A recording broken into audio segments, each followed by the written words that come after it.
Hello students, हमने section A complete कर लिया था हमारे दो वीडियोस में। प्रैक्टिस पेपर है जो सीबीएसई ने इशू किया है। तो इसका सेक्शन ए हमने कंप्लीट कर लिया था जिसमें 18 ऑब्जेक्टिव और 2 असर्शन दिए थे। आज हम सेक्शन बी से स्टार्ट करते हैं। सेक्शन बी में 5 क्वेश्चन है 2 मार्क्स के, ठीक है। तो हम क्वेश्चन नंबर 21 सेक्शन ए का सेक्शन डी का स्टार्ट करते हैं।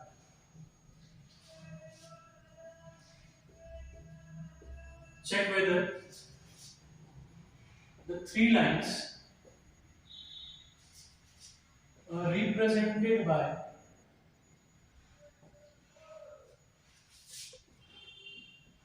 equations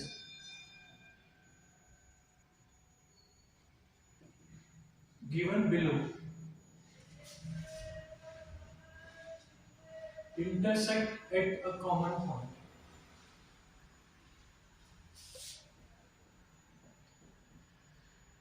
Two x plus y minus 1 equals to 0. 4x plus 3y plus 5 is equals to 0. And 5x plus 4y plus 8 is equals to 0.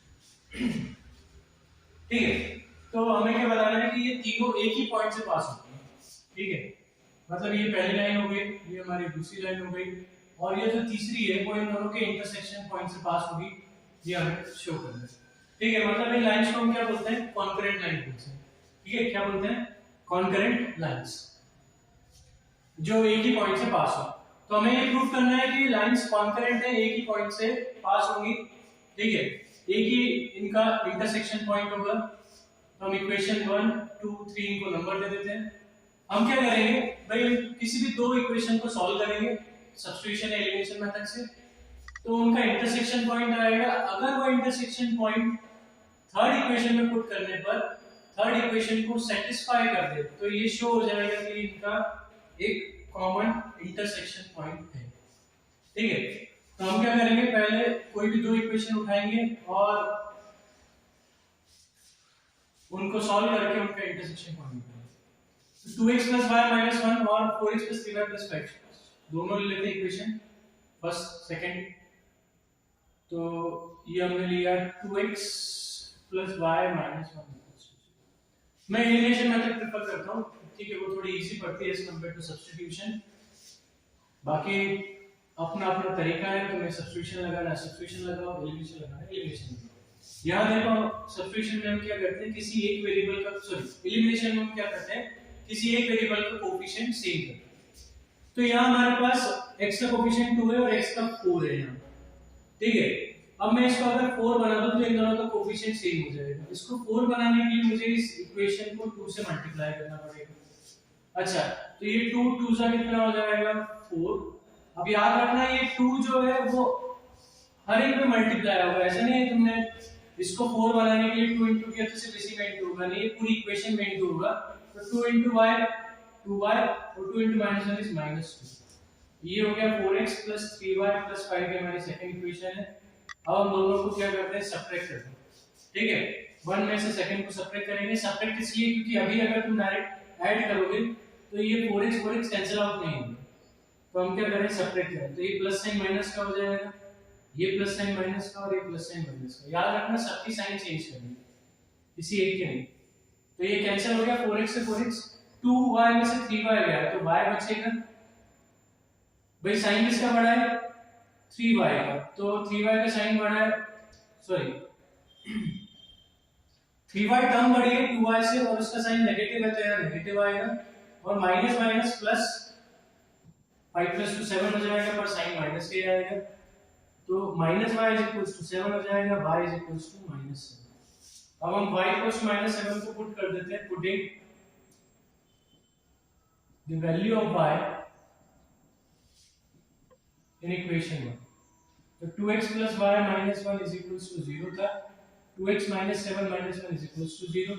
ये हो जाएगा 2x minus 8 is equals to 0, minus 7 minus 1 is minus 8 और 2x is equals to हो जाएगा 8, x की value आ जाएगी 8/2 that is 4। तो ये हमारा इंटरसेक्शन पॉइंट आ गया 4, -7, ठीक है। अब अगर ये पॉइंट सेटिस्फाई कर जाए थर्ड इक्वेशन को तो हमारा काम हो जाएगा। तो पुटिंग 4, -7 इन इक्वेशन 3, एक काम करते इक्वेशन 3 का हम क्या लें, LHS लेते हैं, ठीक है, क्योंकि हमें प्रूफ करना है। तो 5x + 4y + 8 हमने इसका LHS लिया, इसमें हम क्या करेंगे, सेटिस्फाइंग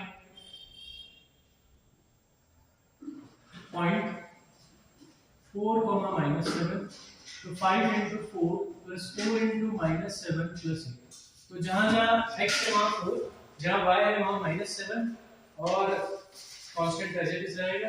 इसको सॉल्व करने पर अगर 0 आ गया तो प्रूव हो जाएगा। 5 4 जा 20, 4 7 जा 28 + 8, 20 में से 8 गए, -8 + 8 0, मतलब ये आ गया RHS के बराबर। ठीक है, या इसमें देखो LHS ना भी लो तो भी चलेगा, तो सीधे इक्वेशन भी ले सकते हैं, ठीक है। इज इक्वल्स टू 0 ले लो, इक्वल्स टू 0 चल रहा है तो 0 = 0 आ गया, तो हम क्या बोलेंगे, all the given lines have common intersection point, therefore है ना, गिवन लाइंस का कॉमन इंटरसेक्शन पॉइंट होगा, ये हमने शो कर दिया। नेक्स्ट क्वेश्चन करते हैं। मेरे हिसाब से तुम लोगों ने ये लिख लिया होगा, ठीक है, वीडियो पॉज करके, तो हम इसको हटाते हैं और क्वेश्चन नंबर 22 को हम सॉल्व करेंगे।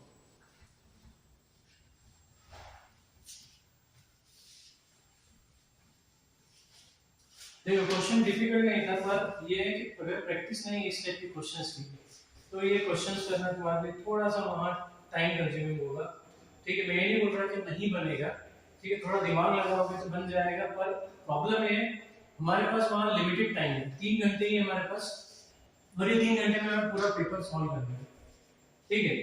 तो हमारे पास लिमिटेड टाइम है, वहां हम ज्यादा टाइम किसी भी क्वेश्चन पर नहीं खर्च कर सकते, तो इस टाइप के क्वेश्चंस करना हमारे लिए जरूरी है एग्जाम से पहले। क्वेश्चन नंबर 22, ठीक है, एक सर्कल है, ये उसका सेंटर, मैं पहले डायग्राम बना रहा हूं, फिर हम उसको एक्सप्लेन करेंगे, समझेंगे क्या है।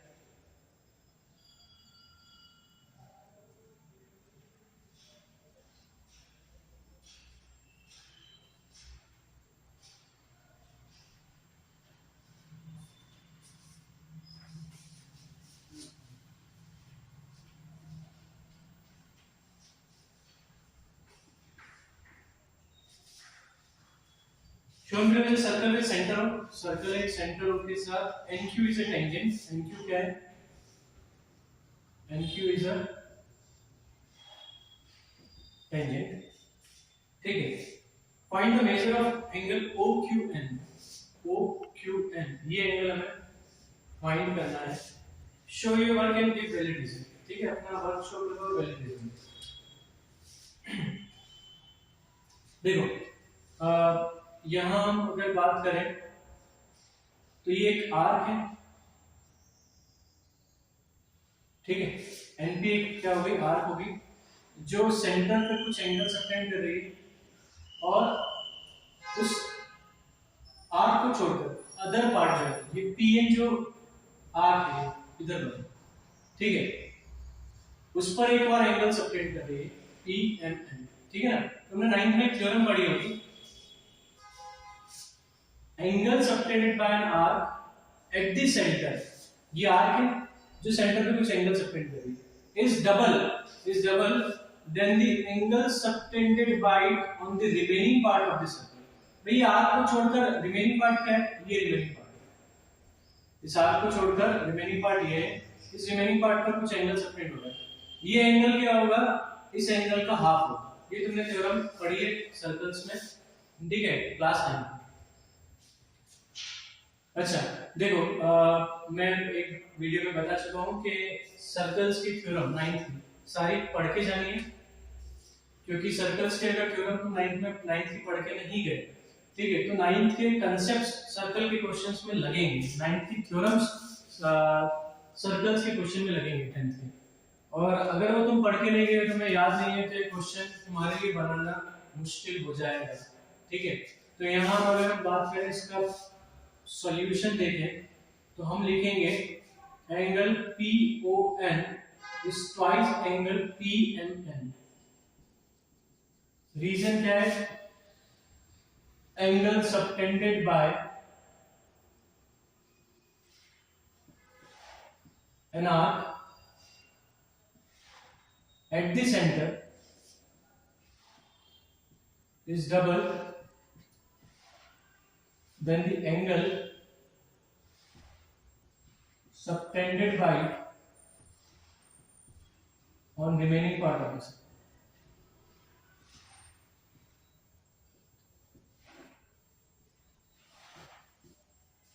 तो एंगल PON हो जाएगा हमारा twice into 25, 2 into 25 that is 50 degree. ये आ गया हमारा 50 डिग्री। ठीक है, अब हमें ये एंगल फाइंड करना है। ठीक है, तो इस एंगल को कैसे फाइंड करेंगे? तो यहां देखो ये 90 डिग्री एंगल है। ठीक है, हम इधर लिख देते हैं ON is perpendicular to QN। Reason क्या है? थ्योरम 10.1 जो सर्कल की तुमने 10th में पढ़ी है, रेडियस इज परपेंडिकुलर टू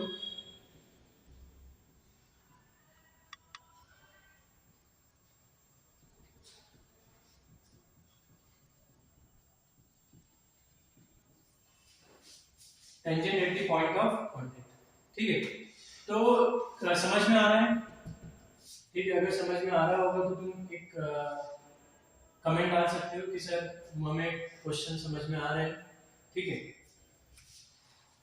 क्योंकि मैं वीडियो को अपलोड करूंगा, मुझे पता नहीं है कि तुम लोगों को किस तरह से समझ में आता है, कैसे समझ में तुम इजीली है ना चीज़ों को पकड़ते हो। तो उसके लिए मुझे कि कमेंट तुम्हारा ज़रूरी है नीचे है ना कमेंट बॉक्स में, कि भाई हमें ये क्वेश्चन जो आप समझा रहे हो वो बिल्कुल अच्छे से समझ में आ रहा है। नहीं तो मैं थोड़ा सा अपना तरीका चेंज करूंगा समझाने के लिए, और थोड़ा डिटेल में इन क्वेश्चंस को हम समझेंगे। ठीक है, अगर क्वेश्चंस समझ में नहीं आ रहे हैं। ठीक है, तो ये एंगल 90 हो गया। अब हमारे पास ट्रायंगल है, इन ट्रायंगल ONQ, तीनों एंगल में सब 180 होगा, तो लगा देते हैं angle QON plus angle ONQ plus angle NQ is equals to 180। ठीक है, एंगल सम प्रॉपर्टी।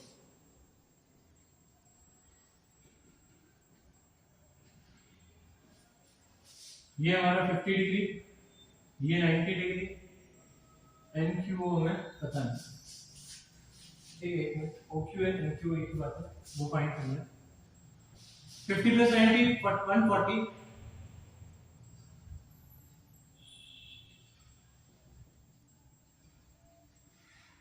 तो 140 180 में जाके माइनस होगा, तो हमारा आंसर आएगा 40 डिग्री। ये आगे बढ़ते हैं, question number 23। The smallest pair of 4-digit number such that difference between them is 303। ठीक है भाई, हमें smallest pair of 4-digit number निकालना है। Smallest pair of 4-digit number such that the difference between them is 303 and their HCF is 10। ठीक है, दो smallest pair of 4-digit number निकाले जिनका HCF 101 है, उनके बीच में डिफरेंस 303। HCF के बारे में तो क्लियर होगा। अगर HCF तुम्हें क्लियर नहीं HCF होता क्या है, तो ये क्वेश्चन तुम्हारे लिए थोड़ा सा डिफिकल्ट होगा। HCF होता क्या है वो पता होना जरूरी है, HCF निकलता कैसे इस क्वेश्चन में वो जरूरी नहीं है। HCF होता क्या है ये पता होना चाहिए। तो HCF होता है, फुल फॉर्म अगर बात करें तुम बोलोगे सर HCF तो पता है हाईएस्ट कॉमन फैक्टर, पर वो होता क्या है, तुमने फुल फॉर्म बता दिया कि HCF क्या है, हाईएस्ट कॉमन फैक्टर। पर एक्चुअल में वो होता क्या है, ठीक है ना, निकलता कैसे वो तुम्हें पता है, प्राइम फैक्टराइजेशन करोगे, कॉमन फैक्टर्स को निकाल लोगे, उनको मल्टीप्लाई करोगे, एचसीएफ मिल जाएगा, ठीक है। एचसीएफ का फुल फॉर्म भी तुम्हें पता है, हाईएस्ट कॉमन फैक्टर। पर एचसीएफ होता क्या, देखो जब तक ये समझ में नहीं आएगा ये क्वेश्चन नहीं होगा। एचसीएफ होता है वो सबसे बड़ा नंबर, वो सबसे बड़ा नंबर जो गिवन नंबर्स को, जो गिवन नंबर है हमारे पास, 2 नंबर 3 नंबर जितने भी नंबर्स गिवन है उनको वो कंप्लीटली डिवाइड कर दे, ठीक है, कोई रिमाइंडर ना बचे, कंप्लीट डिवीजन हो, ठीक है।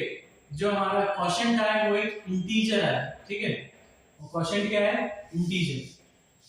तो हमारा वो सबसे बड़ा नंबर, जैसे अगर हम बात करें, मैं एक नंबर लेके देता हूं 12 और हम लेते हैं 20, ठीक है, 12 और 20।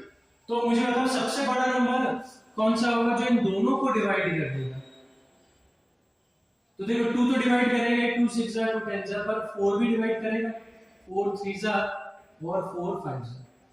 मुझे बताओ 4 के अलावा इससे बड़ा नंबर कोई और होगा जो इन दोनों को कंप्लीट डिवाइड कर दे? नहीं, ठीक है।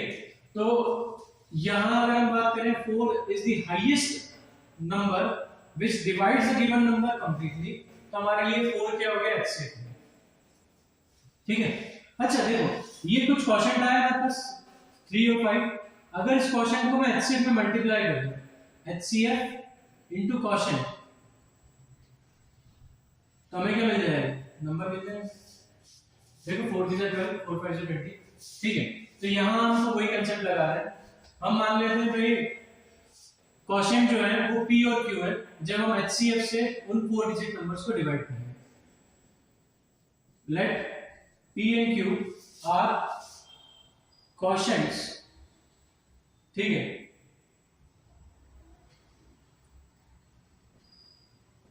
when pair of numbers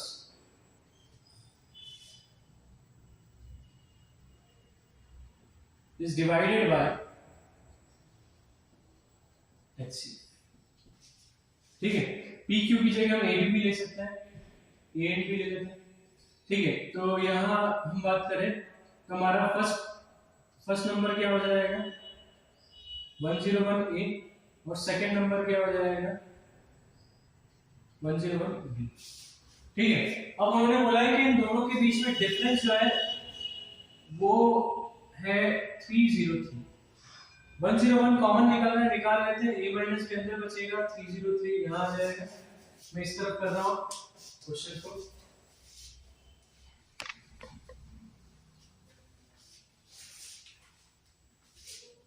a minus b equals to 303 upon 101, 101 3 जा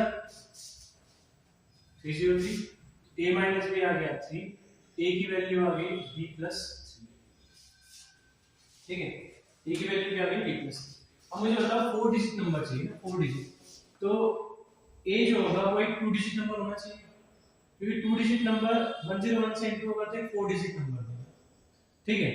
और 101 में b इंटू होगा तो b भी क्या होना चाहिए, 2 डिजिट नंबर होना चाहिए। अब हमें बोला है स्मॉलेस्ट पेयर ऑफ 4 डिजिट, सबसे छोटे 4 डिजिट नंबर चाहिए। तो a हमारा 2 डिजिट नंबर हमको पता चल गया, a 2 डिजिट होना चाहिए for first number to be 4 digit. तो a क्या होना चाहिए, 10 से स्टार्ट होने चाहिए और 10 11 12 कुछ भी हो सकता है। पर उन्होंने बोला स्मॉलेस्ट पेयर, a की वैल्यू हम क्या ले लें, 10 ले लेते हैं, ठीक है। If a is equals to 10 ले लिया हमने, ठीक है, then b कितना हो जाएगा 13 हो जाएगा। अब रीजन वापस समझा रहा हूं, यहां हमें 4 डिजिट नंबर चाहिए। देखो 101 को अगर मैं 9 से इंटू करूं, 101 को मैंने 9 से इंटू किया तो मुझे 909 आएगा जो कि 3 डिजिट नंबर, और 101 को जैसे मैंने 10 से इंटू किया 1010 आ जाएगा जो कि 4 डिजिट नंबर। 11 से करूंगा तो भी 4 डिजिट नंबर आएगा, 12 से करूंगा 4 डिजिट आएगा, पर हमें स्मॉलेस्ट 4 डिजिट नंबर चाहिए तो हम 10 से ही इंटू करेंगे पहले नंबर को, या हमने a को बड़ा माना है b को छोटा माना है, ठीक है। तो a को मैं 10 नहीं ले रहा, मैं a को लूंगा, b को 10 लूंगा, b को हम क्या लेंगे 10 लेंगे, क्योंकि a माइनस b किया है, क्या किया है a माइनस b, ठीक है। तो a जो है हमारा b से बड़ा होगा तो b 10 होगा, तो हम इसे लिख देते हैं for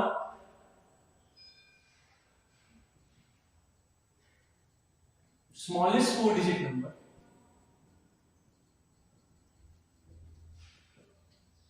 b must be 10। b क्या होना चाहिए? 10 होना चाहिए। और b अगर 10 हुआ तो a हो जाएगा 10 plus 3 that is 13। तो नंबर्स क्या हो जाएंगे? नंबर्स हो जाएंगे 101 into 13। तो 101 into 13 करके देख लेते हैं। 13 1 जा 13, 13 0 जा 0, 13 1 जा 13, 1313। Numbers are 1313 and 1010। ठीक है, क्योंकि 101 को हम एक बार 13 से इंटू करेंगे, 10 से इंटू करेंगे, हमें दोनों नंबर्स मिल जाएंगे। क्लियर? अगला क्वेश्चन करते हैं, question number 24।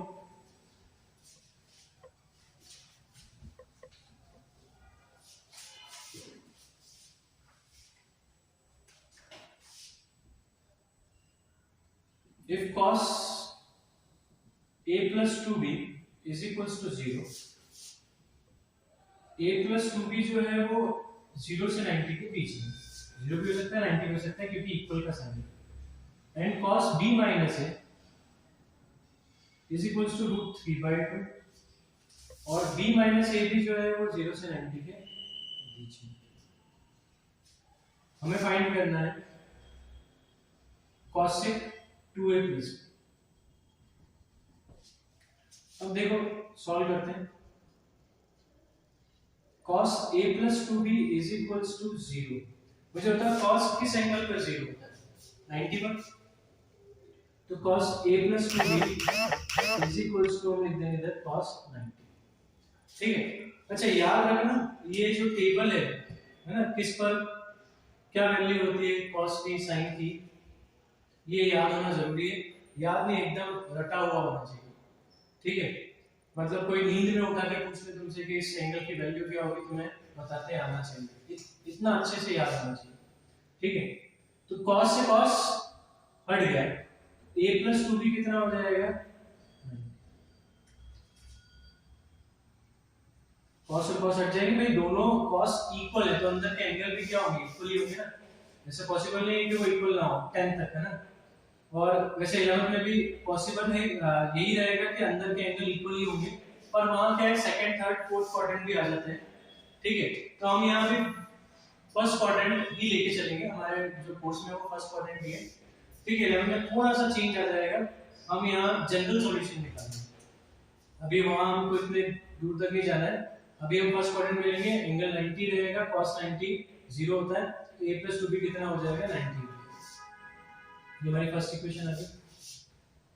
cos b minus a is root 3/2। मुझे होता है रूट 3/2 किस एंगल पे होता है? cos 30 पे, तो इसको cos 30 लिख सकते हैं, which implies, यहाँ भी implies का साइन लगाना, b minus a कितना हो जाएगा? 30।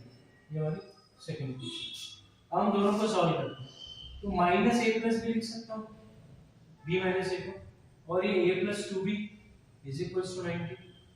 a से a cancel, 3b is equals to कितना हो जाएगा? 120। b 3 जाएगा डिवाइड में, तो 3 4 जा, तो b हमारा आ गया 40 degree.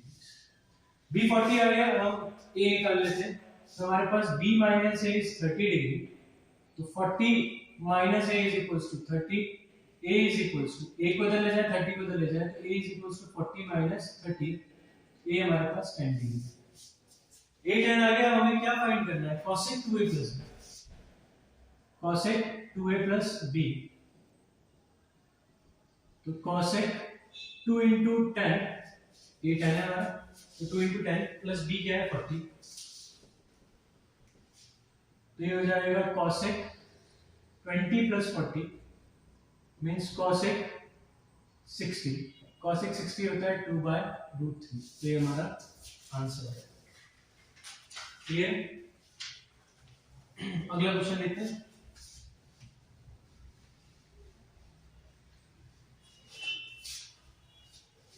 State whether the following statements are true or false, give reason। भाई जो स्टेटमेंट हमें दिए वो ट्रू है कि फॉल्स है, ये रीजन देना है इसका। और में क्वेश्चन है पहला वाला, as the value of sin theta increases the value of tan theta decreases.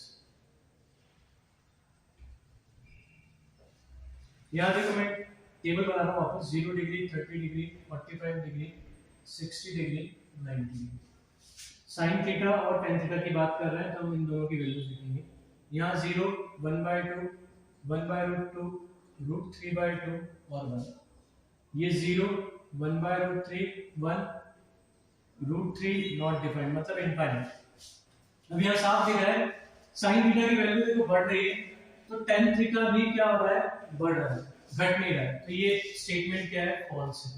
ठीक है ये टेबल बनाकर तुम दिखा देना और ऐसा लिख देना कि when we move from 0 to 90 the value of sin theta increases from 0 to 1 and the value of tan theta also increases from 0 to infinite ये नॉट डिफाइंड। ठीक है तो ये स्टेटमेंट बिल्कुल गलत है। सेकंड क्वेश्चन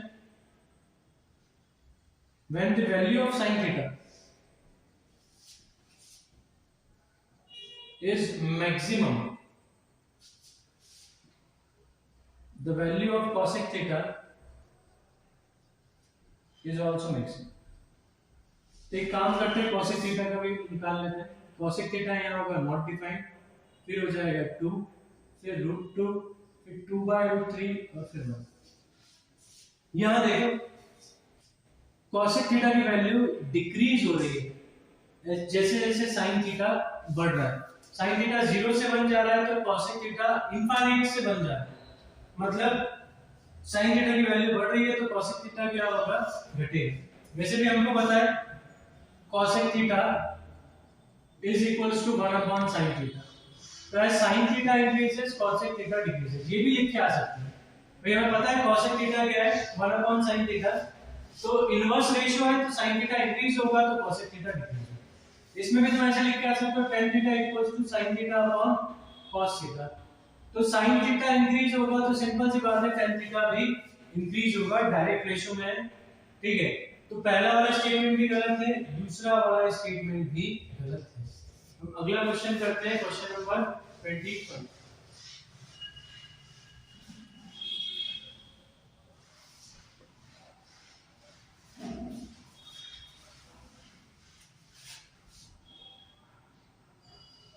इस पेपर को हम एक बार में भी सॉल्व कर सकते थे पर काफी लेंथी वीडियो हो जाता है करीब करीब 3 घंटे का 3 साढ़े 3 4 घंटे का क्योंकि मुझे ये समझाना भी पड़ रहा है सारे क्वेश्चंस इसलिए मैं इसको पार्ट में वीडियो बनाकर दे रहा हूँ। 3.5 centimetre chord subtend angle 60 degree 3.5 centimetre लंबी कॉर्ड है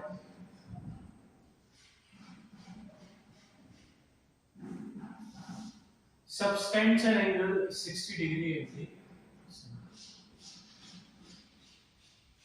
what is the arc length of the minor sector भाई इसकी लेंथ क्या है आर्क की इस माइनर सेक्टर आर्क की लेंथ क्या है ये तुम्हें बताना है। ठीक है पाई की वैल्यू 22/7 लेनी है करते हैं।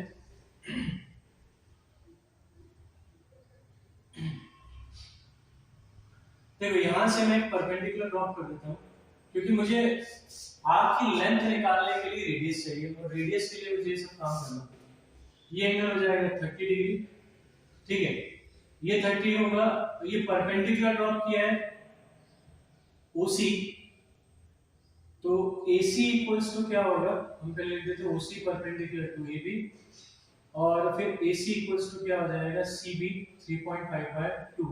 रीजन क्या है perpendicular from the center to the chord bisect the chord। जहां भी थ्योरम यूज हो वो थ्योरम का स्टेटमेंट लिख के आना है। ठीक है ऐसा नहीं करना है कि बस लिख दिया AC और CB 3.5/2 क्यों होगा वो बताना पड़ेगा। ठीक है अब यहां इन ट्रायंगल OCB ये एंगल 30 है तो इसके सामने वाला ये परपेंडिकुलर हो जाएगा और ये हाइपोटेन्यूज हो जाएगा तो sin theta is equals to CB by OB। sin theta कितना है थीटा की वैल्यू है 30 डिग्री CB है हमारे पास 3.5/2 और OB हमें पता है sin 30 होता है 1/2 इज इक्वल्स टू 3.5/2 OB 2 से 2 cancel OB is equals to हो गया 3.5 सेंटीमीटर। ठीक है, ये अगर क्लियर नहीं है कि कैसे हुआ सर, रेडियस कैसे निकाल ली, ये 3.5 सेंटीमीटर कैसे आ गया, टेबल लगाना हमारे लिए थोड़ा सा मुश्किल है, हमको टेबल से थोड़ा डर लगता है, दिक्कत है, तो हम एक काम और कर सकते हैं यार, ये हमारे पास OAB है, ये 3.5 सेंटीमीटर है और ये एंगल 60 है, तो ये दोनों रेडियस है, तो ये दोनों एंगल भी इक्वल होंगे, इनको थीटा थीटा मान लो। ठीक है, angle opposite to equal side and equal. अब इन तीनों का सम कितना होगा 180, तो 2 theta is equals to 180 minus 60, तो 2 थीटा इज इक्वल्स टू 120, तो theta is equals to 60, theta कितना होगा 60 डिग्री, मतलब ये तीनों 60 60 60 हो गए, और तीनों 60 हो गए तो ये इक्विलैटरल ट्रायंगल हो गया, और इक्विलैटरल ट्रायंगल हुआ तो रेडियस होगी 3.5 सेंटीमीटर। अब लेंथ ऑफ आर्क निकालना है, तो लेंथ ऑफ माइनर आर्क ये हो जाएगा theta by 360 into 2 pi, theta हमारा 60 degree into divide by 360 into 2 into 22 by 7 into 3.5, 0 से 0 क्या है 6 1 जा 6 6 जा 2 1 जा 2 3 जा 7.5 जा, ये हो जाएगा 11/3 सेंटीमीटर। अगर इसको पॉइंट में काटना है तो पॉइंट में काट के आ सकते हो, नहीं तो ऐसे भी छोड़ के आओगे, कोई दिक्कत नहीं। हमारे जो लेंथ माइनर होगी वो 11/3। तो मैंने दो तरीके बता दिए, पहला तरीका हम कॉर्ड के परपेंडिकुलर ड्रॉ करें, और जैसे परपेंडिकुलर ड्रॉ करेंगे वो एंगल को भी बाइसेक्ट करेगा, इस एंगल O को, तो ये 30 डिग्री हो जाएगा, ये भी मेंशन कर देना, मैंने मेंशन नहीं किया। फिर हम क्या लगाएंगे, इसमें ट्रिग्नोमेट्री लगाएंगे, 30 डिग्री के सामने वाला परपेंडिकुलर हाइपोटेनस, हमें हाइपोटेनस OB निकालना है, तो हमने sin थीटा लगाकर ठीक है OB की लेंथ निकाली जो कि रेडियस थी 3.5। दूसरा तरीका था भाई, ये दोनों रेडियस है तो इन दोनों के सामने वाले एंगल भी इक्वल होंगे, सारा angle opposite to equal side and equal. देखो ये सारे थ्योरम्स जो मैंने लगाए हैं, perpendicular drawn from centre to the chord, bisect the chord, side opposite to sorry angle opposite to equal side and equal, ये सब 9th की थ्योरम्स हैं। ठीक है, तो मैं ये सजेस्ट करूंगा कि सारी ट्रायंगल्स में जो थ्योरम्स थी, पैरेललोग्राम जो चैप्टर था तुम्हारा, ठीक है, areas of parallelogram and triangle, और सर्कल, ये क्वाड्रिलेटरल, ये सारे चैप्टर्स की थ्योरम्स पढ़ के जाना 9th में। ठीक है, 10th में यूज होंगी, क्या होता है 9th में पढ़ लेते हैं, फिर हम उनको रिवाइज नहीं करते तो भूल जाते हैं। ठीक है, और 10th में फिर वो क्वेश्चंस में यूज होती है, तो हमें समझ में नहीं आता कि इसमें हम करें क्या, क्योंकि 10th का 9th की थ्योरम अप्लाई करते नहीं आती, क्योंकि याद ही नहीं है तो अप्लाई कैसे करोगे। तो सारी थ्योरम्स मैं सजेस्ट करूंगा कि पढ़ के जानिए। ठीक है, quadrilateral chapter, triangle chapter, areas of parallelogram and triangle and circle, ये चारों की जितनी भी इसमें थ्योरम्स हैं वो पढ़ के जानिए। प्लस क्वाड्रिलेटरल में तुम्हें properties of all type of quadrilateral, parallelogram, ठीक है, स्क्वायर, रेक्टेंगल, रोम्बस, इन ट्रेपेजोइडल, इन सबकी प्रॉपर्टीज भी मेंशन की हुई है 9th में बुक में, एनसीईआरटी में, वो प्रॉपर्टीज भी पढ़ के जानी है क्योंकि वो कोऑर्डिनेट ज्योमेट्री में यूज होगी। ठीक है, अच्छा जी, कोऑर्डिनेट ज्योमेट्री में भी यूज होगी, सिमिलर ट्रायंगल में भी यूज होगी, और यहाँ सर्कल्स में भी यूज होगी।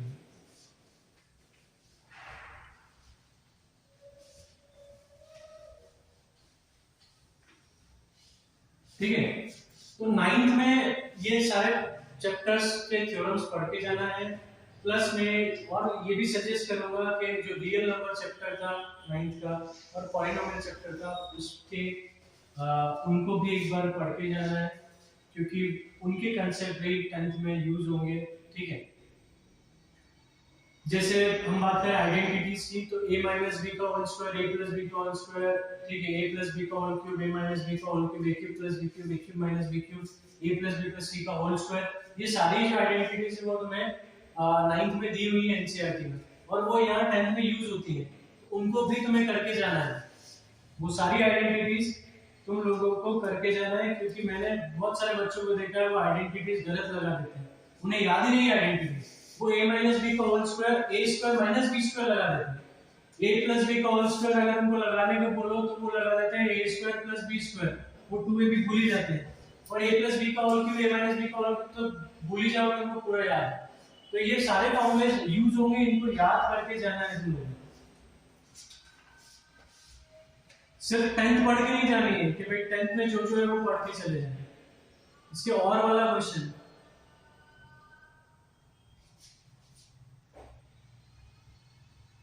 ये जितनी भी मैंने चीजें बताई है, थ्योरम्स हैं और ये आइडेंटिटीज है, वो अभी नहीं 10th में नहीं, आगे क्लासेस में भी काम आएंगे। ठीक है, 11th 12th में अगर तुम मैथ्स लेते हो सब्जेक्ट।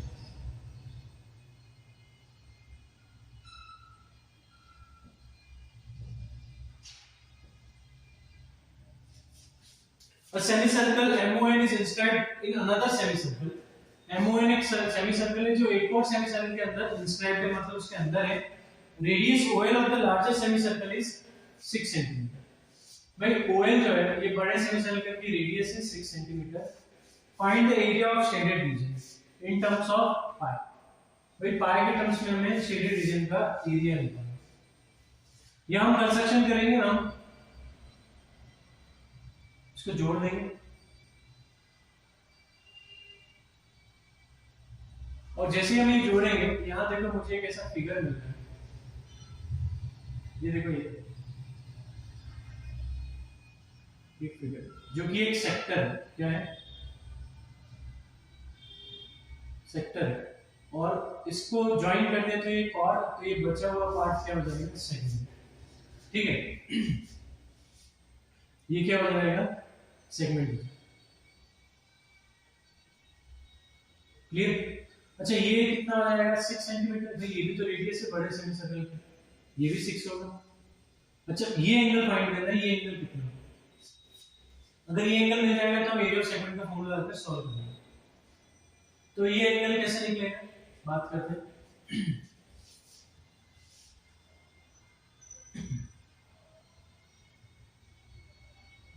ये एंगल हमें अगर निकालना है तो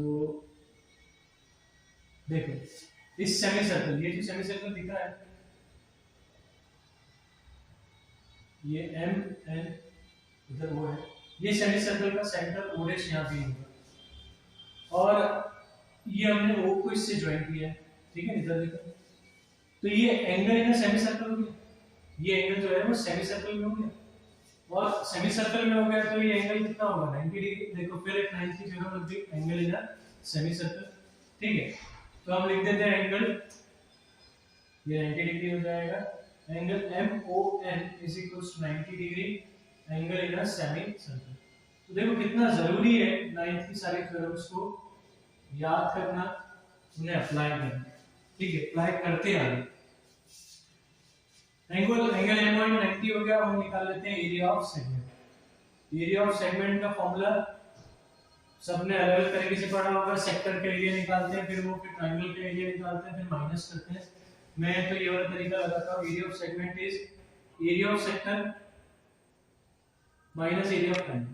मैं एक साथ निकाल लेता हूं। बच्चे क्या करते हैं, एरिया ऑफ सेक्टर अलग निकालेंगे, एरिया ऑफ ट्रायंगल अलग निकालेंगे, फिर हम दोनों को माइनस करेंगे और फिर भी देखते हैं तो आंसर नहीं आता है, कैलकुलेशन काफी लंबी छोटी हो जाती है। हम क्या करेंगे, डायरेक्ट लगाएंगे theta by 360 pi r square और एरिया ऑफ ट्रायंगल का फॉर्मूला मेरे पास है half r square sin theta.